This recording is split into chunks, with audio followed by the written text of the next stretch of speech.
الله وبرکاته. یو ځل بیا تاسو ته هرکلی وایم په دغه خصوصي خپرونه کې د خیبر نیوز کومه چې د OIC د وزرای خارجه ولسم غیر معمولی اجلاس ته په دغه اړه باندې تر اوسه پورې تقریرونه وشو کوم چې آن کیمرا وو، تاسو د خیبر نیوز په سکرین باندې وکتل او د دې سره سره سایډ لاین ملاقاتونه هم جاری دي. خو باقي سیشن چې دی نو هغه چونکې آف کیمرا دی، څنګه چې شاه محمود قریشي صاحب کله کلوزینګ ریمارکس ورکول نو هغې کې هغه ریمارکس کې هغوی دا خبره وکړه چې باقي کم سیشن چې دی به موږ آف د کیمرا کوو او د دې نه بعد به شپږ نیمې بجې ټایم ورکړی شوی دی د پریس کانفرنس دپاره چې په هغې کې به اعلامیه اعلان کیږي. خو دغه ټایم مخکې وروستو کېدی هم شي، څنګه چې د شروعات کم ټایم ورکړی شوی 11 بجې نو هغه هم لږ لیټ شوی. بهرحال دا یو ډېر اهم او ډېره غټه غونډه ده او په دغه غونډه کې د افغانستان په صورتحال بحث کیږي. نو یقیني ده چې په دې باندې به سیر حاصل گفتگو نه بعد یو اعلامیه جوړیږي او هغه اعلامیه به مخې ته راځي. تر اوسه پورې چې په دې کې کم ډیولپمنټس دي په هغې باندې به خبرې کوو، بلکې که زه ووایم نو تر اوسه پورې یو ډېر غټ ډیولپمنټ چې دی هغه باندې به زه ستاسو سره خبرې کوم او تجزیه به پرې مخلم. زما سره به په نیوز سټوډیو کې موجود وي زمونږ سینیر همکار څېړنکار او په دغه ټولو معاملاتو باندې جوور نظر لري. د سهار نه تاسو د هغو تجزیې اورئ. حنیف رحمان صاحب ستړي مه شئ. مننه حنیف صاحب، تھینک یو سو مچ. حنیف صاحب د ټول نه اهمه خبره د اوسه پورې د هغه تقریرونو نه علاوه د امریکې نماینده خصوصي او د افغان وزیر خارجه ملاقات شوی دی. ویل کېږي چې دغه ملاقات ډېر په خوشګوار موډ کې شوی دی. په دې کې اهمې خبرې یو خو پکې د دواړه طرف نه اعلی چارواکي موجود وو. افغان وزیر خارجه نماینده خصوصي افغانستان چې دی هغه د افغانستان د بحراني کیفیت نه باقاعده خبر کړی دی او ورته ویلي دي، مطالبه یې کړې ده چې زموږ کوم هغه 9.5 ارب ډالرز تاسو منجمد کړي دي هغه چې دی هغه ریلیز کړئ. او د دې په حواله باندې افغان د امریکې نماینده خصوصي په باقاعده توګه دا ویلي هم دي چې دغه مسلو د حل موږ جایزه اخلو، په سفارتي ذرایعو باندې خبرې هم روانې دي او د دغه مسلو د حل د راوستو دپاره هم کوششونه کوو. نو دا یو ډېر ښه پیشرفت دی په سایډ لاین کې. څه وایې تاسو؟ تاسو بالکل درست نشاندهي وکړه چې د افغان چارواکي چې کوم دي اعلی چارواکي د هغوی د امریکې د اعلی چارواکو سره د ملاقات چې کوم دي دا ډېر زیات مهم ګڼل کېږي. که تاسو وګورئ د وخت د افغانستان د تمامو مسلو چې کوم هغه کم مهم کردار دی هغه امریکا ده. جی جی که امریکا وغواړي نو د افغانستان د معاشي مسلو ډېر زیات چې د لارې شته چې په هغې باندې هوارې شي، ځکه چې د امریکا او د هغې چې کوم ملګري قوتونه دي ملکونه دي هم هغه د دې اختیار لري چې د افغانستان دغه پیسې چې کوم دي چې دا ریلیز کړي افغانستان له چې دی د نړیوال چې کوم لوی د امداد ادارې دي هغوی له اجازت ورکړي چې دوی د خپل امداد وکړي. او عموما تاسو کتلي ده چې امریکا کوم پالیسي خپلوي د یورپ او د لویو ملکونو چې کوم دي هم هغه پالیسي چې دی هغه خپلوي. نو زما په خیال که چېرې د افغان وزیر خارجه د دې ملاقات په نتیجې کې د امریکې د اعلی حکام په دې باندې چې دی قایل شي چې د افغانستان د موجوده مسایلو حل دپاره موږ له خپل کردار ادا کول پکار دی، نو دا به ډېر لوی اچیومنټ او دا به د دې غونډې د OIC د اجلاس په ټولو کې لویه ګټئ. ځکه چې د OIC چې کوم رکن ممالک دي هغوی خو د مخکې هم د افغانستان چې کوم د خلکو مرسته ده د هغې کولو اراده هم لري او په څه ډول شکل کې کوي هم لګیا. تاسو بالکل درست خبر وکړه. هغوی لګیا هم دي، پاکستان دی، ایران دی، نور ملکونه دي لګیا دي خپل هلې ځلې کوي ترکي. خو اصل چې کوم هغه چابک چې د کومو قوتونو په راس کې د هغه امریکا او د هغه ملګري. نو که چې د دې کانفرنس په نتیجه کې دغه خلک قایل شي چې یاره موږ ته د افغانستان د عوامو خیال ساتل پکار دی او اوس هم خیال دا ډېره ښه موقع ده چې د امریکا او د هغې ملګري قوتونه ملکونه کوم چې همیشه د انساني حقوق دعوه لري چې موږ د انسان حقوقو علمبرداران یو، د خپل کردار نه د هغوی دا ثابته کړي چې یاره چونکې په افغانستان کې دې وخت پر لکاو خلک چې دی کروڑاو خلک چې کوم دی هغه د ولږې سره د بیمارو سره د یخنۍ سره د تکلیف سره مخ دي او هغوی ته امداد سخت ترین ضرورت دی. نو په کار ده د خپل دعوې مطابق دي د خپل کردار نه هغوی دا ثابته کړي چې که د افغان طالبان هغوی تسلیموي که نه تسلیموي، که د افغان طالبانو سره د هغوی کم هم رویې جدا خبره ده، خو عوام چې کوم دي که نه هغه دې وخت د امداد مستحق دي. صحیح عوام که چېرې د امداد مستحق نه شو، امداد ورنه کړی شو، هلته کې هغه انساني بحران یا هغه علمیه چې کوم ده هغه په خپل ځای، خو د دې نه به یو بل قوت فایده وچتوي او هغه د داعش هغه به فایده وچتوي او هغه تمام قوتونه کوم چې عسکریت پسند دي کم چې د ټوپک په زور او د په زوره خپل نظریه د تپلو یو نظریه لري هغې تمامو خلکو ته به چې دی موقع ملاوه بالکل او حنیف صاحب تاسو بهترین نشاندهي وکړه وزیر اعظم عمران خان چې خپل تقریر وکړو نو په تقریر کې هغه دا خبره وکړه اول خو څنګه چې تاسو اشاره وکړه انساني المیه ته نو هغه دا ویلي چې په دې سخت وخت کې هم د افغانستان په حواله باندې غور ونه کړی شو نو دا هیواد د یوې لویې انساني المیې سره مخ کیدی شي بله خبره اهمه هغه دا کړې ده که نړۍ د داعش د خطرې نه بچ کېدل غواړي نو افغانستان به مستحکم کول وي هغه دغه یاره د کوم چې تاسو په خپل خبرو کې ظاهره کړه بل حنیف صاحب چې څومره هم تقریرونه وشو که هغه د سعودي وزیر خارجه وکړو که هغه د ترک وزیر خارجه وکړو که هغه د اردن وزیر خارجه وکړو که هغه د نایجر وکړو ټولو نو هغوی یو څیز باندې چې دی هغوی سټرس کوي او هغه انساني المیه ده او هغه انساني المیه په هغه صورت کې راتلی شي چې کله د افغانستان امداد په هغه صورت ونه کړی شو په کومه صورت کې چې پکار دی خو د دې سره تړلي یوه بله خبره هم راځي حنیف صاحب آیا د افغانستان د حکومت په رسمیت د منلو دپاره دا د او آی سی دا پلیټفارم چې دی نو دا څه مثبت کردار ادا کولی شي ګوره د افغانستان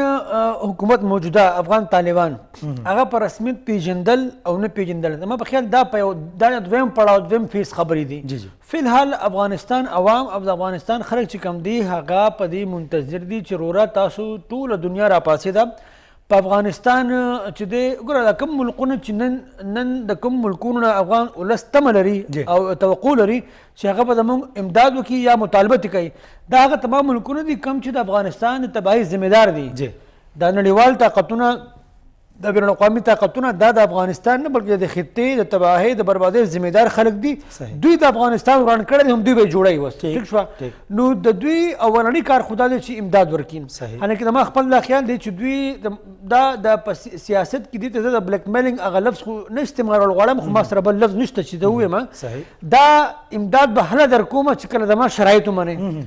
ستا د خلکو په کروڑاو خلکو امداد به هله کوم چې کله زما شرایط ښه زما شرایط څه دي زما شرایط دا دي چې زما کوم په مفاد کې خبرې راځي زما سیاسي مفاد کې هغه به منئ زما په خیال دا ټیک خبره ده حنیف صاحب زموږ سره عز وزیر صاحب د ټلیفون د لارې موجود دی سینیر تجزیه کار دي او د افغانستان امور چې دي نو هغه ډېر په نږدې سره دوی ګوري السلام علیکم جی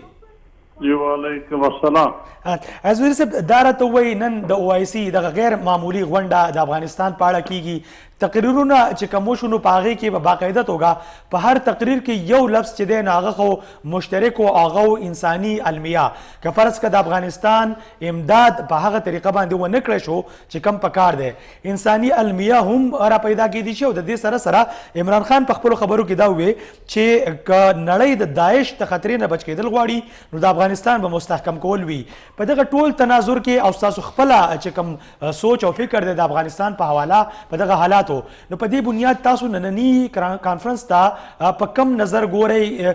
څه ګورئ چې آیا د دې به څومره فایده راشي افغانستان ته ګورئ چې دې کې خو شک نشته چې دا کانفرنس ډېر مهم دی او دا کانفرنس رابلل شوی تش د افغانستان لپاره جی جی د افغانستان د مشکلاتو نه دنیا خبره ده په دې کې شک نشته دا مطلب نه دی چې دنیا خبره نه ده نو دا کانفرنس به خبره کړي جی او دا کانفرنس چې دی دا به یو ګام اخلي اخر دومره ملکونه را جمع شوي دي جی جی د هغوی یو مسلمان هیواد جی هغه په تکلیف کې دی د هغه خلک ډېر په تکلیف کې پراته دي نو د هغه د مدد د کولو لار به وباسي ځکه چې څلورمه میاشت شوه چې د طالبانو حکومت ته افغانستان کې خو تر اوسه پورې نه چا په رسمي توګه پېژندلی دی د امریکې یا د غربي نړۍ د پریشر د وجې یا چا ورسره داسې غټ کومک انساني همدردي په لاره هم نه دی کړی صحیح بلکې د هغې لارې هم د امریکې د پابندۍ نه څه حده پورې بندې شوي جی جی امریکې د هغوی خپل نیم بلیونه ډالر ایسار کړي دي جی جی څه جرمني ایسار کړي دي څه بینکونو کې اجازه نه ورکوي د افغانستان د بینکونو سره د پیسو رابطه وچلوي د خلکو مدد وشي جی نو اوس دا کانفرنس چې دی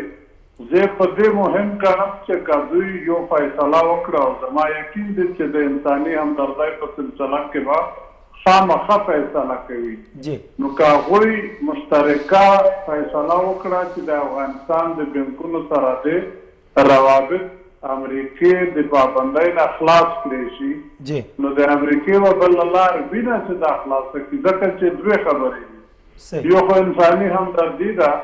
او بل امریکې په خپله هم اعلان کړی دی چې انساني همدردي کې به 4.5 میلیونه خو څه 2-3 میاشتې مخکې معلومېدلي وو چې هغوی اعلان کړی و او دغه رنګ یورپ ملکونو څه 1 بلین نه زیات یورو اعلان کړی دی خو دا ټول پیسې چې دي دا اوس د بینکونو د پابندۍ د وجې افغانستان ته ننوتل د هغې ګران دي نشي کېدی نو چې او آی سی دا فیصله وکړي بیا به دې پیسو نه هم لاره جوړه شي او دا او آی سی د ملکونو مدد چې دی دا به هم د بینکونو په لار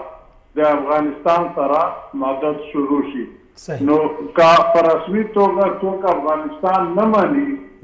یا مجبورۍ دي د امریکې یا د یورپ د لاسه منلو ته څوک په دې وخت کې یا تیار نه دي یا لږ غواړي چې طالبان د هم څه ګامونه واخلي او په دې کې شک نشته چې طالبانو کې هم نقصانات شته هغوی هم څه ګامونه نه دي اخیستي د هغوی قولونه مخکې دوی کړي وو نو که ریکګنیشن یې ونه شي خو او آی سی دا فیصله وکړي نو دا په خپله ډېر لوی مدد دی د افغان د عوامو او بله خبره تاسو د وزیر اعظم صاحب وکړه چې هغه ویلي چې که دوی سره مرسته ونه شي نو د داعش یا د نورو د دهشتګرد ګروپونه چې دي د هغوی د قوي کېدو امکان دی بالکل دا صحیح ویلي دي پکار ده چې د طالبانو سره یا اوس به افغان حکومت بولو ځکه چې حکمرانان دي د افغانستان که د هغوی لاسونه لږ مضبوط نه کړی شي نو هغه به مجبوره وي چې د داعش خلاف یا د القاعده خلاف یا د ټي آی ایم یا ټي ټي ټیک شو جی ایاز وزیر صاحب دا راته ووایي چې تاسو څه ګڼئ چې د امریکې او د هغوی چې کوم ملګري ملکونه دي هیوادونه دي د هغوی دپاره د افغان طالبانو له لخوا کوم داسې مطالبات دي که هغه ومنلی شي او د افغان طالبانو دپاره هم هغه پریکټیکل وي هغه که لږ وغواړي نو په هغې عمل کیدی شي هغه کوم داسې مطالبات دي چې تاسو ګڼئ چې هغه په اسانه منل کیدی شي او امریکا به د هغې نه بعد په خپل رویې کې لږ نرمي راولي ګوره یو دوه غټ څیزونه دي یو خو آل انکلوسیو حکومت امریکا غواړي او دویم د انساني حقوق یا د ښځو حقوق دا غواړي دا دویم شرط چې دی دا آسان دی انساني حقوق یا د ښځو حقوق چې ښځه د تعلیم حاصلوي نوکریانې دې کوي هغه په اسلام کې هم ګنجایش شته په اسلام کې په ښځو باندې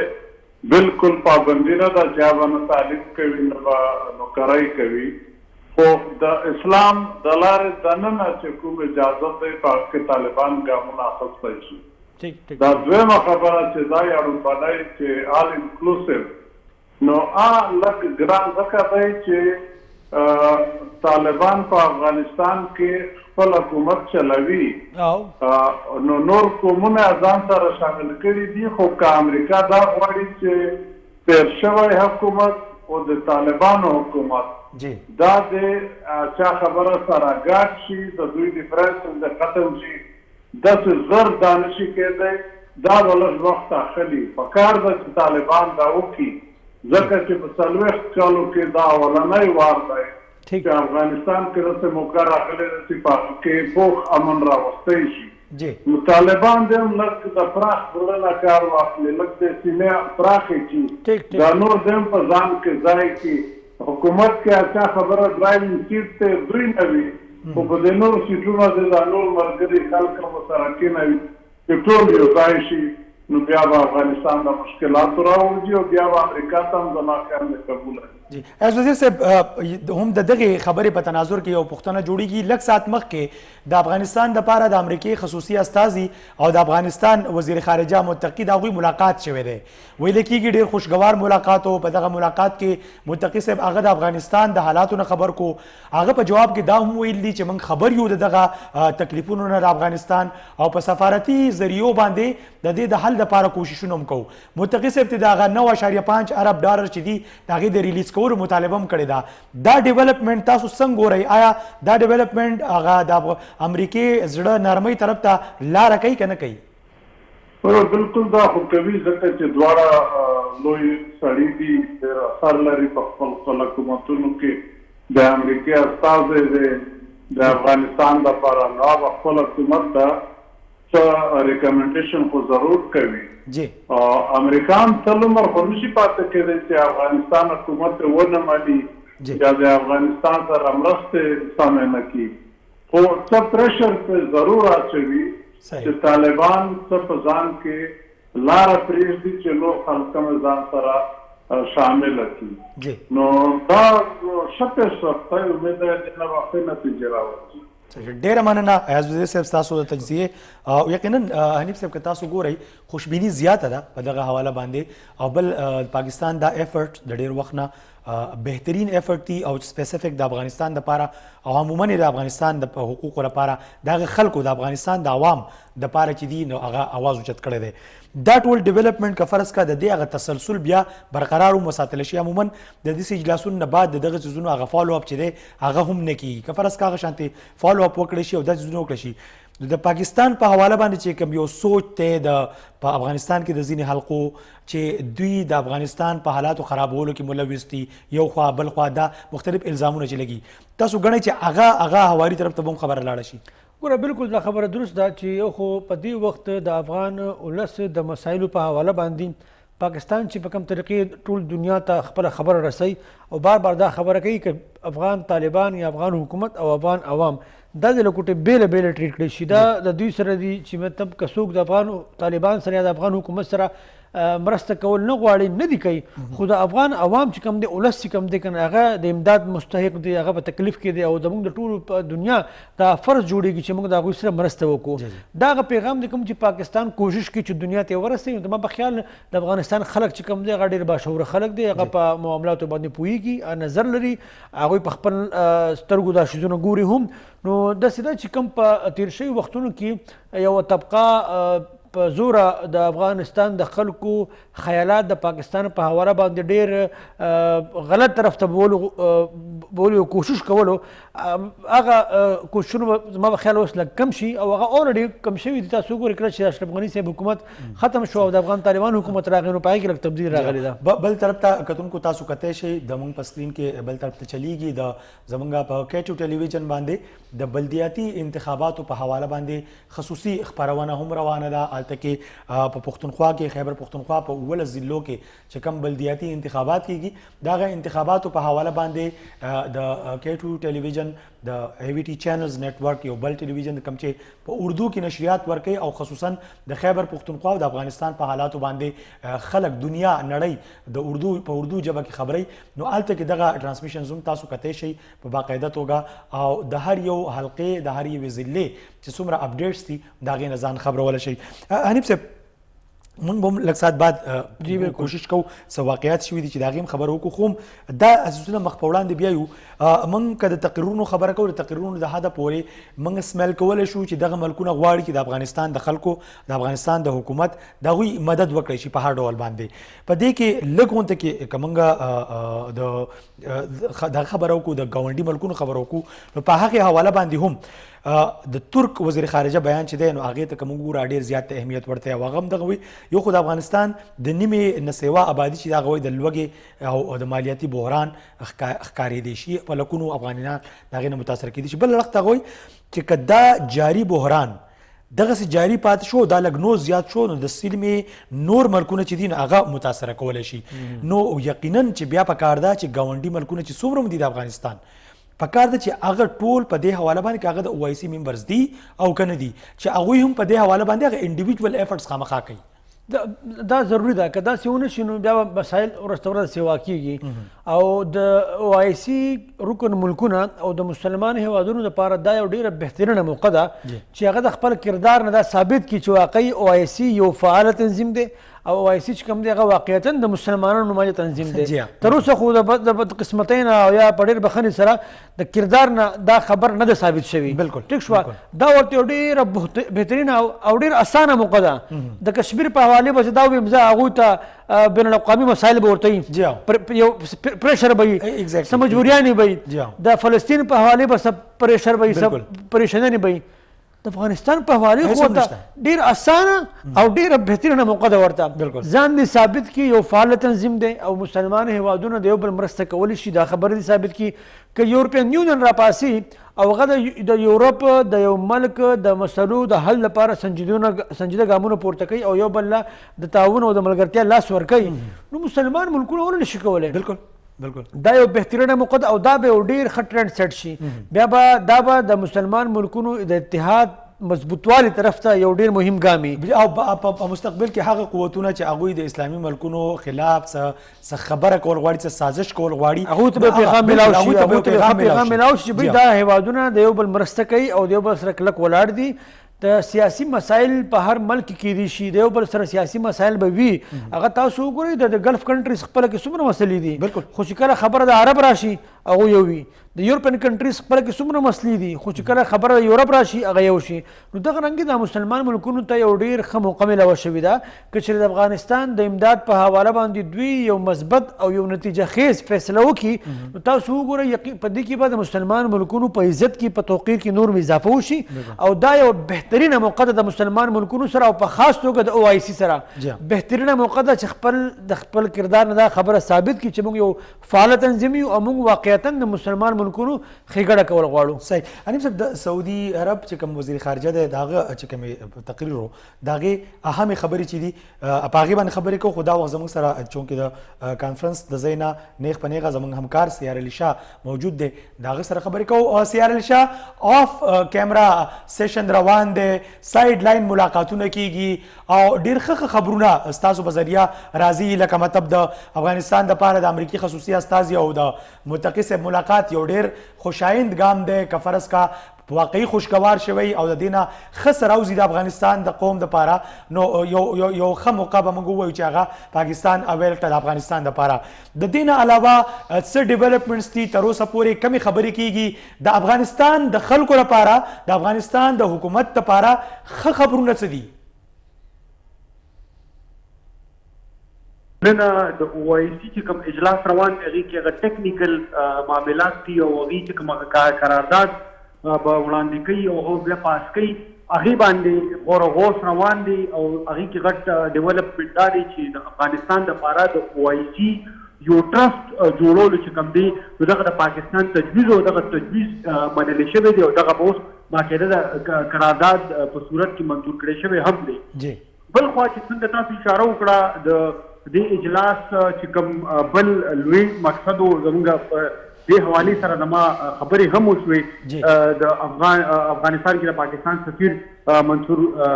منصور خان سره هغه هم وویل چې یاره د دې اجلاس چې کوم بل اهم مقصد دی زموږ د پاکستان غواړي نو هغه دا دی چې د افغان کوم ډیلیګیشن راغلی دی د دې سره د نورو ملکونو په خاصه توګه باندې د دې P5 چې کوم نمایندګان راغلي یا د امریکي چې کوم خصوصي استازی د افغانستان دپاره تومس ویسټ هغه ملاقات وکړي هغه ملاقات اوس لږه شیبه وړاندې چې کوم دی هغه ختم شو او زما په خیال چې کوم امیر خان متقي دې نه وړاندې د ترکي ترکمانستان یا د یو ان خصوصي نماینده چې کوم د هغه سره ملاقات وکړو هغه لږ شارټ و هغه زر ختم شو د زیات د 10 منټه به یا به 15 منټه نه دا تقریبا د نیمه ګنټې نه سیوا ملاقات او په دې کې ښه ډیټیل ډسکشن وشو هغې نه پس چې کوم اهم معاملات وو پکې هغه دا وه چې افغانستان کوم موجوده مالي او انساني بحراني کیفیت دی د هغې په هکله ورته امیر خان متقي چې کوم دی نو تومس ویسټ خبر کړه په خاصه توګه ورته وویل چې یاره د افغانستان کوم ایسټس دي کوم د 9 اربو روپو کوم د ایسټس فریز شوي دي نو هغه پکار دی چې هغه ریلیز کړي شي د وخت کې مونږ افغان ولس چې کوم دی د دغې پیسو ته سخت اړتیا لري دغه رنګه هغه هم چې بیا کله دغه میټینګ وشو د توماس ویسټو د امیر خان متقی نو امیر خان متقی وروته خو واپس بیا د او آی سی چې کوم دغه اجلاس روان دی هغې ته لاړو. توماس ویسټ چې کوم دی نو بیا هغې حوالې سره بیا داسې په سایډ لاین باندې د منصور خان سره او د دې سره ملاقاتونه وکړو. ډېر داسې ښکاري چې پوزیټیو غونډه کې ډیولپمنټ په دې وجه باندې بیا خبرې مو شوې. نو هغې وایي چېرې پوزیټیو ډیولپمنټ په دې باندې چې دا ون آن ون دي کېناستل او لږ ډیټیل کې خبرې وکړې چې کوم دا اوس موجوده حالات جوړ شوي دي په هغې باندې دواړو ته مکمل شو چې هغې د یو بل چې کومې خیالات دي یا کومه رایه ده د هغې نه یو بل چې کوم دی خبر کړي د افغانستان حوالې سره چې کوم امریکا دې وخت کې د هغې کوم سوچ دی یا کوم رایه لري د هغې نه په خاصه توګه باندې امیر خان متقي امریکا ته ډایرکټ دا یو قسم څوک د امریکې خصوصي نماینده دی نو ډایرکټ امریکې ته دا یو پیغام ورکول دي د هغه حوالې سره د خبرې چې کوم دی نو دا ډېرې مثبت وي. صحیح صحیح ډیره مننه سیال علی شاه د وخت په وخت په موږ باندې اپډیټ کې. تاسو کتل انیب صاحب چې واقعي کم ملاقاتونه کم روان دي که نورې خبرې روان دي یو ایجنډا چې تیار شي هغه به مطلب که موږ اوورال خبره کوو تر څو پورې چې هغه ډیکلیریشن نه راغلی هغه اعلامیه نه راغلی نو د هغې پورې ډېر څیزونه ښه هم روان دي کیدای شي ډېر ښه هم رواني خو هغه هغه شانتې نه راښکاره کېږي هغه بیا متفقه طور باندې راځي. اوورال که موږ ووایو نو یو تسلي بخش صورتحال دی یو ښه ماحول دی په هغې کې مختلف ملاقاتونه دي او دغه ملاقاتونو نه بهر راتلونکي خبرونه نیګیټیو نه دي پازیټیو دي نو دا یو ښه تاثر ورکوي. دا بالکل تاسو ډېره سمه نښاندهي وکړه چې دا کوم پروسس چې روان دی د سهار نه تر اوسه پورې په دې کې یو هم داسې خبره نشته چې هغه موږ تنازع ورته موږ ووایو یا د خفګان خبره ورته موږ وایو بلکې موږ دا ویلي شو چې مثبت خبرې روانې دي. د امیر خان متقي کوم چې وزیر خارجه د افغانستان د هغوی ملاقاتونه روان دي مسلسل او آی سی کې چې کومې خبرې روان دي هغو ټول همدغه خبره وکړه تمام هیوادونو مشرانو چې د افغانستان د خلکو مرسته کول پکار ده او هغه سیاسي او ټکنیکل مسایل چې کوم دي د افغانستان حکومت تسلیمولو او نه تسلیمولو په هغې باندې خبره ونه کړه. جی جی ځکه چې فی الحال هغوی دا کړي چې دا لا ضرورت د دې خبره نه دی. فی الحال چې کوم اول فوري چې کوم کار کول دی هغه خلکو ته امداد رسول دی د خلکو ژوند چې کوم دی هغه بچ کول دي خلک د تکلیف نه راوښکل دي. نو دا تمامې خبرې که موږ وګورو دا انتهایي مثبت دي خو کله چې هغه اعلامیه جاري شي او وزیر خارجه شاه محمود قریشي کله چې پریس کانفرنس کوي په هغې کې باید تمامو خبرو وضاحت هم وشي او هغه فیصلې کم فیصلې چې د افغانستان د ولس دپاره کېږي د هغې به هم باقاعده اعلان وشي نو بیا به زما په خیال نور هم خبره واضح شي. خو بهرحال د افغانستان په حواله موجوده د او آی سی دا کنفرنس دا انتهایي مثبت دی او دا یو بروخت دی او د پاکستان دا کوشش چې کوم دی که نه زما په خیال دا انتهایي د ستاینې وړ خبره ده. بالکل لکه څنګه چې د سعودي وزیر خارجه چې هم خپل تقریر کړی د هغې نه اندازه لګي چې هغوی هم په دې موډ کې دي چې څه نه څه خامخا وکړی شي. یو د زنانه او د ماشومانو په شمول زیاتره خلکو د سخت بحران خبره یې کړې ده د سنجیدګۍ سره د ګامونو اوچتولو خبره یې کړې ده که فرض که موږ سنجیدګي ونه خو نو حالات نور خرابېدی شي دا خبره یې کړې ده. دا یې ویلي چې افغانان د امداد منتظر دي او باید چې دغې معاملې ته انساني همدردۍ په بنیاد باندې وکتلی شي. په دې زه ستاسو رایې اخلم او لږ غونتې به یې لینک کومه د یو اس په مختلفو ادارو د اجارهدارۍ سره او د او آی سی په حواله باندې هم دا یو تاثر دی چې دا صرف د سعودي دپاره زیات مؤثره دی نورو خلکو دپاره هغه شانتي نه دی. نو د دې یو تقابلي جایزه باندې به خبرې کوو خو یو وړه شان دمه کوو د مینه بعد راځو.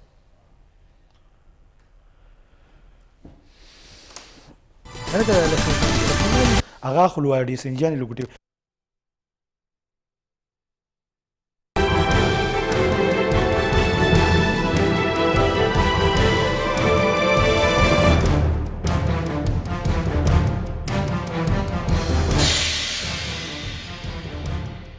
جی ویلکم بیک حنیف رحمان صاحب زموږ سره ناست. حنیف صاحب څنګه چې ویل کېږي چې مطلب د یونایټډ نیشن سیکیورټي کونسل آی ایم ایف ورلډ بینک چې څومره نړیوال فورمز دي نو په هغې باندې د امریکې اثر رسوخ زیات دي او زیاتره په هغې کې هغه څه کېږي چې کله چې هغوی غواړي هغه څیزونه کېږي. د او آی سی په حواله باندې هم داسې یو تاثر و بلکې دی چې سعودي عرب په دې کې زیات چې دی نه هغه اهم هم دی او زیات زورور هم دی.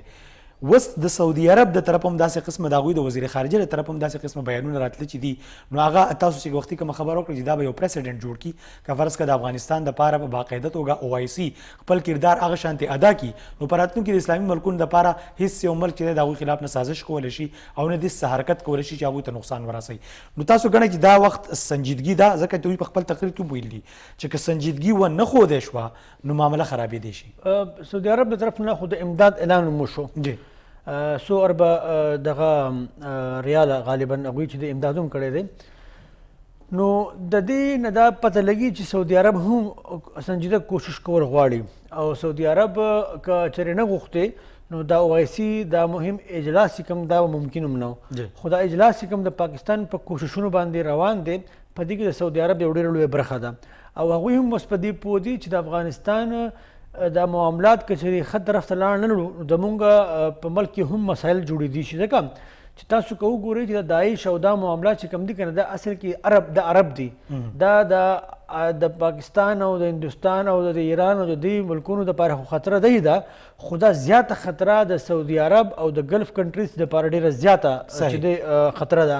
لہذا د دغې خطرې د مخنیوي دپاره ضروري ده چې په افغانستان کې د استحکام وي په افغانستان کې د امن وي په افغانستان کې دی یو ځای هم داسې نه وي چېرته چې حکومتي عملداري موجود نه وي او د هغې نه بیا هغه ترهګر قوتونه یا اسلحوال قوتونه فایده واخلي لہذا د دغې تمامو خبرو د یقیني کولو لپاره اولین ذمهداري چې کومه ده یا ضرورت چې کوم دی هغه دا ده چې افغانستان معاشي طور مضبوط وي اول ته کې معاشي طور دومره مضبوطوالی وي چې حکومت خپل عملداري په بر وخت چې دی هغه یقیني کولی شي لہذا د سعودي عرب دا اعلان چې کوم دی دا بالکل ټیک خبره ده د سنجیدګۍ طرف ته یو اشاره ده او د سعودي عرب نه علاوه نور چې کوم هیوادونه دي هغوی د طرف نه هم ډېر مثبت پیغامات روان دي اوس خبر دا ده چې د دې کانفرنس په اختتام کې اعلان څه کیږي په کوم شکل کې دوی امداد کول غواړي هغه امداد په کوم ډول باندې افغان حکومت له ورکول کیږي یا افغان عوام له ورکول کیږي په کوم شکل کې ورکول کیږي او دا کوم تاسو کوم خبر وکړه چې امریکا د مختلف بین الاقوامي ادارو باندې د امریکایي اجارهداري ده دا بالکل ټیک خبر ده په دې کې شک نشته که تمام څومره هم مالیاتي ادارې دي یا د تعاون یا د مرستې کوم تنظیمونه دي د هغوی تمام چې کوم واګې دي هغه د امریکایي په لاس کې دی خو د نن چې کوم ملاقات د امریکایي او اعلی چارواکو او د افغانستان د وزیر خارجه ترمنځ د ملاقات شوی دی نو د هغې نه هم مثبت اشارې راغلي دي نو که چېرې دغه پیشرفت هم وشي د امریکې سره او بیا OIC چې کوم رکن ممالک دي هغه هم په دې کې خپل څه عملي ګامونه پورته کړي زما خپل دا خیال دی چې دا به یو تاریخ ساز کانفرنس وي ځکه چې دې په نتیجې کې به د افغانستان د مستقبل فیصله شوي او مثبته فیصله به شوي او د دې نه بهترینه موقع د افغانستان د بیا ودانۍ د ما په خیال نشته صحیح لږ چونکې دغه کانفرنس روان دی د اعلامیې د راتلو په ټایم باندې به بیا دغه چې کوم حنیف صاحب هم وویل چې په کم څومره او څرنګه امداد به او دغه امداد به په کم شکل کې کیږي د افغانستان سره او د افغانستان د عوام سره نو هغه خد و خال چې دی هغه به په دغه اعلامیه کې جاری شي د دې نه علاوه یو بل غټ ایونټ چې روان دی نو هغه د خیبر پښتونخوا په 11 ضلعو کې د بلدیاتي انتخاباتو دی په کومه کې چې وختن فوقتن باندې لږ ډېرې خوشګواري او بیا ناخوشګواري پیښې مخې ته راغلي دي دا وخت زموږ سره چې کوم نوی اپډیټ دی نو په کرک کې هده بانډه ورته وایي هلته کې کوم MNA چې دی شاهد خټک نو ویل کېږي چې د هغه دوه ورونه په ډزو کې دوه ورونه په ډزو کې لګېدلي دي نو په دې حواله به هم تاسو له اپډیټ سره کوو نن په 11 ضلعو کې چې دي هغه په شپږ تحصیل کونسلز 2382 نیبرهوډ او ویلج کونسلز باندې ټاکنې کیږي دې ټاکنو کې 1 کروڑ 26 رجسټرډ ووټران ښځې او سړي زنانه او نارینه هغوی خپل ووټ استعمالوي په کومنګه د دې 11 ضلعو د ټوټل خبره کوو نو 9,952 امیدواران په دې کې په میدان کې دي په کرک کې دغه پیښې په حواله باندې او د الیکشن کوم پروسس چې دی په حواله باندې خبرې کوو ملک عابد زموږ نماینده زموږ سره موجود دی ملک عابد دا راته ووایي چې د پولینګ صورتحال څه و او کومې بدې پیښې چې راغلي دي د ذرایعو نه نو آیا هغه راته کنفرم کوم چې واقعي هم دغسې څه شوي دي او کومې پیښې شوي دي ولا کرک ضلع کرک درې تحصیلونه تخت نصرت دي کرک او بانډه داود شاه تحصیل تحت نصرت کې کوم دې چرته زمونږه امینه شاهد خټک پاکستان تحریک انصاف تعلق لري دغه هوم سټیشن دې خدا باندې ورته وایي هغه کې فقیر خیل پولینګ سټیشن کې دا په دغه خره مخته شوی دا چې هغه کې دا امینه شاهد خټک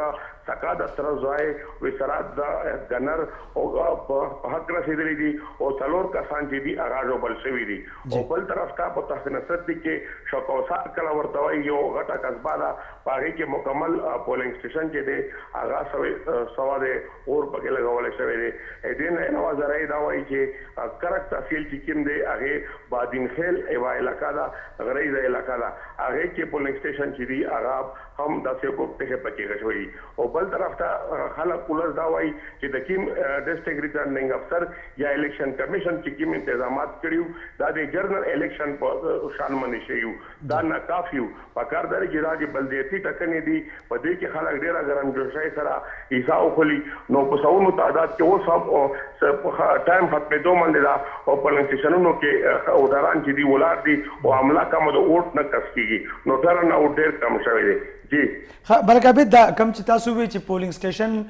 سیزل شوی دی اور ورته لګول شوی دی نو د چاله طرفه آیا دا کسان نه معلوم وو کنه معلوم کسانو چې پورا پولینګ سټیشن سیزل دی او په دې حواله باندې انتظامیه څه کاروایی کړې ده کنه دا سر بالکل دا یا نه معلومو اف آی آر چې د امینه شاهد خټک د کیم کسان چې په حق رسیدلی دي دې اف آی آر هم یا نه درج شوی او چې د کیم شکوسار کلی بدن خېلو کې د زرعي شهري دوه اف آی آرونه یا نه دي درج شوی او پولیس چې دا هغه اف سی دسته هم چې دی هغه هم راغوښتي دي هغه په پولیس سره باندې فلیګ مارچ کوي او سره آرمی کویک ریسپانس فورس چې دی هغه دی ډي پی او کرک او ډي سی کرک د ډیسټرکټ ریټرنینګ افسر هغه هم په طرف دی صحیح ډیره مننه ملک عابد حنیف صاحب دا د شاهد خټک د ترزوی او دغه ګنمن چې دی هغه وایي چې پکې لګېدلي دي او د دې نه علاوه یو پورا پولینګ سټیشن چې دغه سیزل شوی دی د مزه خبردار چې نامعلومه کسانو خلاف اف آی آر درج شوی دی لکه کوم کسان چې راغلو هغه ماسکونه چولو پته یې نه لګیدا چې دا څوک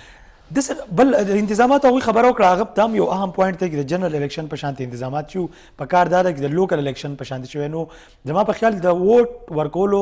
اهل چی په جنرال الیکشن کې هم دغه په دې الیکشن کې هم دغه چې شناختی کارت جوړي هغه خپل ووټ ورکول شي په دې کې خو به کار د دې واقعیت نه راتلی ځکه دا خو بالکل په لوکل سطح باندې هور سړی یو بل پیژني ګوره زموږ سیاسي مشرانو د سیاسي ورکرانو له بولهجي کې کومه تلخي ده هغې دا معاملات دې حد ته راورسول دا ګوره دا به د چا زوی دا به د چا پلار یې د چا برور یې د چا خاوند یې دا کوم کسان چې وفات شول په دې پیښو کې تاسو ګورئ په ګیه خان کې چې دی کسان وشتل شوي دي په پېښور کې چې دی بدې پیښې مخته راغلي دي دا کسان چې دی دا وفات شول نو دا څومره عجیبه خبره ده چې دا خو سیاست دی د سیاسي عمل دی دې ته سیاسي عمل په توګه کتل غواړي د دې نه د دشمنۍ یا د دې نه چې دی بالکل داسې د کفر د اسلام جنګ نه دی کول پکار دې خلکو چې دی لږ پکار چې د سیاسي مشران د خپلو ورکرانو ته دا وایي چې وروره تاسو لږ د تحمل مظاهره وکئ او تاسو د خپل ووټ استعمال خو وکئ خو په دې قیمت نه چې د بل چا ژوند واخلئ بیا په دې کې حکومت عملداري چې کوم نه کنه په هغې باندې سوال نشان دی زمونږ پولیس زمونږ نور چې کوم سکیورټي ادارې دي هغوی داسې انتظامات ولې نه کوي چې داسې پیښې مخې ته رانه شي دا هم یوه المیه ده او بیا زمونږ خلک هسې هم په دې الیکشنو کې بیا د وخت د ضرورت نه زیات جذباتیان شي دا نه ده پکار ده څومره د افسوس خبره ده خو نیم صاحب داسې ده چې دا هغه خبرې دي کوم چې لا ریپورټ کېږي په پښتونخوا کې دې وخت چې په کومو ضلعو کې الیکشن روان دی د دې نه زیات پیښې چې دی زموږ اطلاعات دا دي چې شوي دي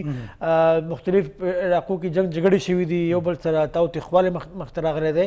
او د 5 بجې چې کله دا پولینګ ختم شي د هغې نه بعد چې کله ریزلټس راځي ما خپل دا خیال دی چې په هغه ټایم پکاره شي پولیس او نورو نفري چې کوم دی هغه ډېره زیاته شي او خپل نگراني چې دغه سخت دا ډېره ضروري ده د باجوړ کې څه صورتحال دی ضلع باجوړ هلته دماکه شوي ده هلته کسان وفات شوي نو زموږ سره دا وخت زاهد جان زموږ نماینده د هلته موجود دی زاهد جان اوورال د ضلع باجوړ د الیکشن صورتحال او بیا کومې بدې پیښې چې مخې ته راغلي دي نو په دغې حواله تر اوسه پورې ستاسو چې کوم معلومات دي دا راسره په تفصیل سره شریک کړئ ډېره مننه نیم صاحب تاسو د الیکشن حواله چې کومې خبرې کوئ زه به دا وایم چې دا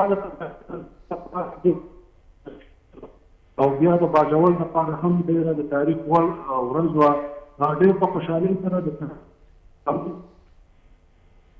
جی زاهد بیا دوباره رابطه کو د سیګنل مسله ده بالکل چې زمونږ په ډیټیل باندې خبرې وشي. نو تاسو خبره حنیف صاحب بالکل چې مطلب د کاونټینګ د عمل چې په دغه ټیم کې هغه ډېر زیات سنسټیو وي ځکه پای کې لږ ډېر اختلافات هم راځي. اکثر وړه خبره یې د دننه نه راوځي بهر چې دی هغه غټه کړی شي د هر جماعت یا د هر یو ډلې یا د هر کینډیډیټ چې دی د هغه سپورټران ولاړي او هغوی په خپلو کې په دې باندې تلخ کلامي شروع کړي او هغې نه مسلې جوړې شي. د باجوړ خبره مونږ کول نو باجوړ کې دماغه شوې ده او عقل ته واقع ده ویل کېږي چې د ان پي څه کسان دي هغه په هغې کې حق رسېدلي دي. دغه رنګه په ډېر خان کې هم د ان پي کسان چې دی کسان چې دی هغه بیا طریق انصاف دا په کرک کې چې دی وشول. دغه رنګې په پېښور کې چې اوس کوم مونږ ته اطلاعات راځي نو په مختلف پولنګ سټیشن باندې هنګامۍ روانه ده. بیا زموږ سره په لاین دی هغې نه بعد به کوشش کوو چې بیا پېښور نه پوهېږه د پېښور غټ دنګل دی د پېښور میر به څوک دا هم ډېره غټ خبره ده په هغې به هم خبرې کول. زاهد جان زموږ سره ده. جی زاهد جان تاسو خبره کوله. جی سر تاسو د بلدیاتي انتخاباتو حوالې سره کوله. جی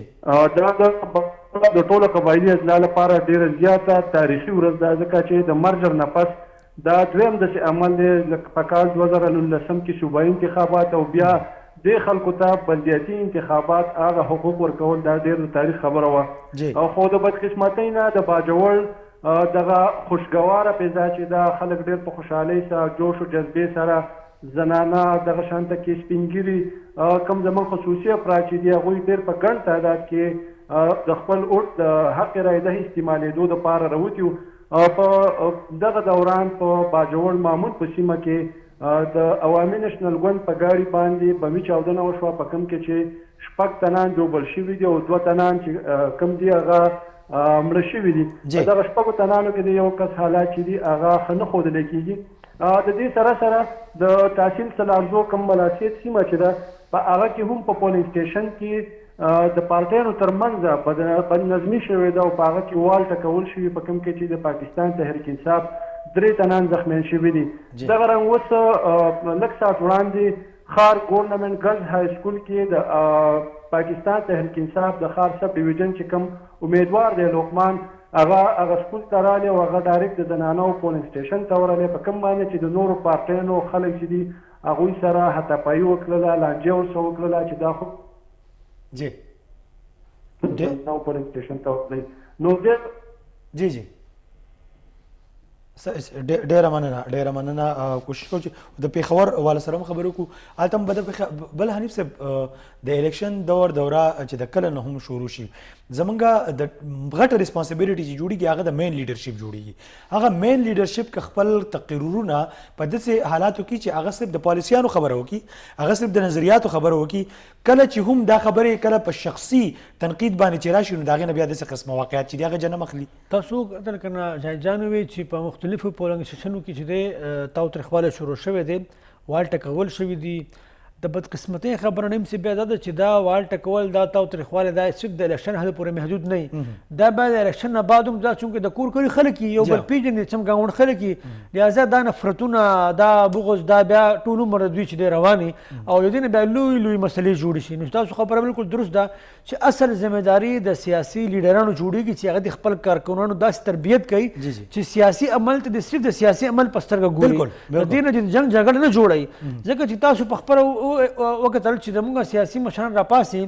کنزل بدردي سپکاوی ملنډې چې دا شروع کړي کارکونو به هم هغه کار کوي بالکل بیا چې نن د پاکستان کې دننه د کارکونو چې کوم مزاج دی کومه تلخي ده د دې ذمهدار د سیاسي پارټو مشران دي. دوی د خپل کردار د خپل تقریرونو نه د دې خلکو ذهن داسې جوړ کو او دا ډېر خطرناکه خبره ده چې په یو صورت باندې په کار ده چې په دې باندې اوس کار شروع شي اوس هم وخت شته که نه بیا به داسې وخت راشي چې دا لیډران که غواړي هم دا نشي بدلولی. او کتونکو لږ څنګه چې موږ تاسو ته بار دا خبر هم کوو چې دا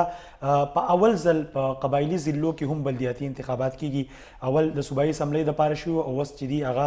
بلدیاتي انتخابات کیږي نو د هغه ضلعو دپاره هم دا په کومو ضلعو کې چې هلته اوس کیږي چونکې صرف 11 ضلعې دي په هغې کې نو دا ډېر زیات اهمه خبره ده. او د دې سره سره موږ څنګه چې لږ غوندې ډیټیلز تاسو سره شریکوو چې بلدیاتي انتخابات په 11 ضلعو کې ټوټل 252 امیدواران په میدان کې دي. په دې کې د تحصیل چیرمن او میر لپاره 689 امیدواران دي او د ویلیج کونسلز او نیبرهوډ کونسلز چې دي نو د هغې په جنرال نشستونو باندې 19282 امیدواران چې دا په میدان کې دي. ښه په دې کې یو بل ډېر خوشایند خبره دا ده چې د خیبر پښتونخوا په دغه بلدیاتي انتخاباتو په اولنۍ مرحله کې د زنانه نشستونو لپاره 3800 زنانه امیدوارانې په میدان کې دي او د کسان مزدور نشستونو باندې 4400 امیدواران دي. کوم د ځوانانو یوت لپاره چې کوم نشستونه دي په هغې 6011 او 293 اقلیتي امیدواران برخه اخلي. داسې تقریبا 2022 امیدواران چې دي هغه باقاعده بلا مقابله منتخب شوي هم دي. نو دغه ټول صورتحال دی د بلدیاتي انتخاباتو او کم د الیکشن کومه تاسو وایي د پولینګ وخت چې دی نو په هغې کې اوس زموږ د ګړۍ مطابق 7 منټه پاتې دي. 7 منټه بعد چې دي هغه دغه پولینګ به بند شي. عموما د الیکشن کمیشن د طرفه بیا دا کیږي چې کم خلک په پولینګ سټیشن کې دننه نو ګیټونه بند کړی شي او دننه چې په قطار کې کم خلک ولاړي نو هغه خلک خپل ووټ ورکوي. اوس ګورو چې په دې کې آیا هغه شان صورتحال راځي او که نه راځي یا که عموما دام کیږي. حنیف صاحب کله کله ځینې امیدواران چې دي هغه د ټایم ایکسټینډ کولو لپاره هم درخواست ورکړي چې ټایم د ایکسټینډ کړی شي لږ توسیع دې پکې وکړی شي. خو ټایم چې دی هغه 15 بجې دی. 15 بجو کې 6 منټه پاتې دي او 7 منټه اوس پکې 1 منټ خبرې هم وکړې. نو د دغې نه بعد چې کم کسان دننه دي هغه ووټ ورکوي نور چې دي هغه کې. خو په کار دا ده چې کم دننه خلک دي چې هغه هم هسلینګ بسلینګ دا موږ ورته وایو چې هغه افراتفري نه جوړی هغه زور نه جوړی او په طریقه باندې خپل ووټ ورکړي ځکه چې هغوی ته اجازت وي. حنیف صاحب د کاونټینګ چې کوم عمل دی په جنرال الیکشن کې یا په ضمني الیکشن کې په ډسکه کې پکې دوم راغی دا مختلف څیزونه چې دي داسې قسمه واقعیت راځي. په دې بلدیاتي انتخاباتو کې تاسو ته ښکاري چې په دې کې داسې معاملات زیات کیدی شي یا کم کیدی شي؟ بالکل کیدی شي. او اوس چې کوم اطلاعات دي د خلکو چې کوم په مختلفو علاقو کې کوم افراتفري و کم هنګامارۍ شوې ده د هغې په نتیجه کې د دې خبرې امکان نور هم سیوا شوی دی. او تاسو وګورئ چې پېښور کې پرون هم څه پیښې شوې وې نن هم هلته کې معاملات روان دي او ډېرو خلکو چې دی هلته کې جګړه فساد شوی دی. نو د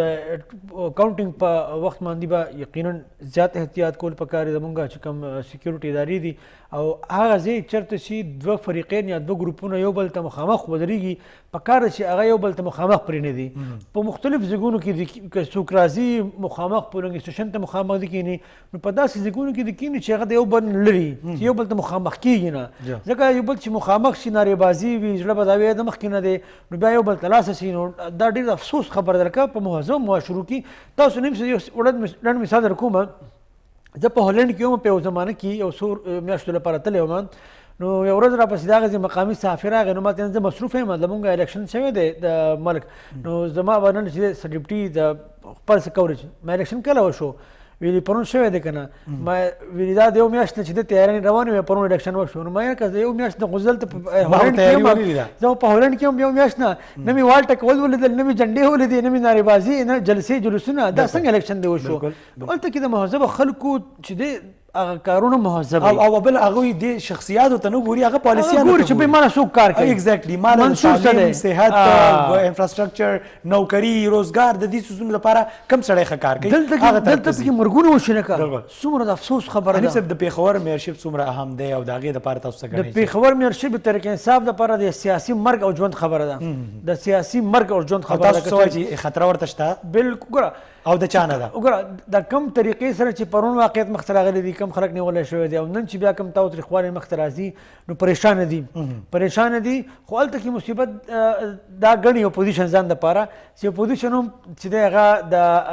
تفریق کار دی هغه یو ځای نه دي که چېرې دوی ته یو الایس جوړ شوی وی بیا خو ډېر په اسانه تحریک انصاف ته شکست ورکول کېدی شو. خو اوس چونکې دوی په خپله هم د انتشار ښکار دي مختلف اپوزیشن لیډران چې کوم دي هغه مختلف پارټیانو ولاړ دي او بیا په تحریک انصاف چې کوم دی هغه چونکې په حکومت کې هم دی او په هغوی باندې دا الزام اپوزیشن لګوي چې هغوی لګیا د سرکاري مشنري هم استعمالوي. خو بهرحال تحریک انصاف پریشانه دي دا نه چې او د هغوی لپاره غټ فیکټر چې پریشانۍ کوم دی هغه د مهنګایي. دا مهنګایي څه دا که نه وی بیا تحریک انصاف لپاره زما په خیال دا چې دومره پریشانۍ ضرورت نه و. خو د مهنګایي د لاسه د تحریک انصاف خلکو ته لږه پریشاني شته او خبره وایي دا ګز دا میدان 15 منټه پاتې دي د هغې نه بعد بیا به کاونټینګ شروع شي او یقینا چې مطلب دا د پېښور د مییر باندې چې کوم نظر دی تاسو چې څنګه وایي چې دا د پی ټي آی دپاره به ډېره غټه دچ قومي اپوزیشن عموما مطلب دا هغه د یووالي او د پی ډي ایم په شکل کې او بل شکل کې د یووالي خبره کوي او کله چې داسې معاملات راشي هغه بیا ځان ته کشي وارو کوشش کوي هر پارټي چې هغه خپل امیدوار مخې ته راوړي او دغه کتونکو حنیف صاحب تاسو څه ګڼئ چې که فرض کا د پیښور میئرشپ د پی ټي آی د لاس نه لاړ شي نو د پښتونخوا بیا مین کوم صوبایي حکومت چې دی هغې له څه سوچ کول پکار دی هغوی دپاره سنجیدګي سره څه اخیسته پکار دي دا ګوره دا چې کوم دی د موجوده کوم نن الیکشن چې کوم دی دا به د راتلونکي چې کوم انتخابات یا د تحریک انصاف چې کوم دغه د راتلونکي منظرنامه ده سیاسي منظرنامه د هغې دپاره فیصله کون مرحله ده نن دا ډېره اهم مرحله ده او تاسو وکتل چې دغه وجه ده چې ډېر زیات سنجیدګۍ سره اخیستل کېږي حنیف صاحب زنانو هم ډېره خبر اخیستې ده په ووټونو کې او زنانو پولینګ سټیشن هم ډېرې ګرمې وې او زمونږ زنانه صحافیانو هم په دې کې په بړ چړ کې حصه اخیستې ده مروه سادات د زنانو په یو پولینګ سټیشن کې موجوده ده د هغې نه به تپوس کوو مروه بیبي په کم پولینګ سټیشن کې او هلته کې د ووټینګ عمل څنګه ترسره شو دا وخت څه صورتحال دی جی بالکل مونږ په پولیس سټیشن ان سی واویا پی اس 2 کې موجود یو په دې کې د ښځو چې کوم ووټرانې دي هغوی خپل چې کوم کارکردګي د هغې هم ډېره ښه سرته رسولې ده او چې کوم هلته عملي دي هغې هم ډېر په صحیح صورتحال کې لګیا دي او خپل چې کوم دغه پولینګ عمل دی هغې سرته رسولی دی نو زه به تاسو دا ووایم چې دغه عمل چې دی د 8 بجو نه شروع شوی او تر 15 بجو پورې د دغې دقیق وخت او دې کې د ښځو وینا وله چې دوی د سړو تر څنګ لکه د سړي لګیا دي هغه ووټ ورکوي د خپلې مرضي دغه شانتې د ښځو هم خپل حق دی چې هغه خپل حق استعمال کړي خو که زه وایم که چېرته دا پولینګ ښه طریقې سره مخکې لاړو یعنې د دې ښځو وینا ده چې دغه صورتحال ډېر ښه و خو تر څنګ د پېښور په نورو سیمو کې نور پولیس سټیشنو کې لږه ډېره بدنظمي د وجې حالات لږ خراب شو چې د وجې دغه پولیس سټیشن یې بندې شولې او دغه پولینګ سټیشن یې بیا سیل شولې خو خیر بیا هم د هغې نه پس چې د انتخاباتو کوم عمل و هغه بیا سرته ډېره مننه او ښه خبره ده چې زنانه هم د خپل آزادانه حق استعمال لپاره راوتي دي کتونکو زمونږ د دې وخت نشریات چې دي هغه سرته رسي لږ ساعت بعد به تاسو د پېښور نه د بلدیاتي انتخاباتو په حوال باندې خصوصي خپرونه ګورئ موږ به د هغې نه بعد بیا ستاسو په خدمت کې حاضر یو